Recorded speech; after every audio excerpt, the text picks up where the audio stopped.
ஒரு அழகான குளத்தில் மினி என்ற ஒரு சிறிய மீன் வாழ்ந்தது. அது தினமும் நீந்தி விளையாடினாலும் மனதில் ஒரு அலோன் ஃபீலிங் இருந்தது. எனக்கு தோழர்கள் யாரும் இல்லையே, எல்லோரும் பக்கத்தில் ஸ்விம்மிங் பண்ணிட்டு போயிட்டுறாங்க என மினி சோகமடைந்தது. ஒரு நாள் குளத்துக்கரையில் இருந்து ஒரு பச்சை நிறமான சிறிய பாம்பு நீருக்குள் வந்தது. மீன் அதைப் பார்த்ததும் பயந்து விட்டது. இவன் டேஞ்சரஸ் ஆகஸ்டி இருக்குமோ என்று நினைத்தது. ஆனால் பாம்பு மெதுவாக பேசியது. வணக்கம், நான் உன்னை தினமும் பார்க்கிறேன்.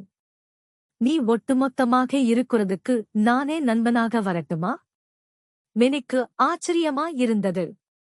அது மெதுவாக முட்டி, நீ நண்பனாக வந்ததா? நான் யாரும் என்னை விரும்ப மாட்டாங்கன்னு நினைச்சேன். அன்று முதல் மினி மீனும் பச்சை பாம்பும் நெருங்கிய நண்பர்கள் ஆனார்கள்.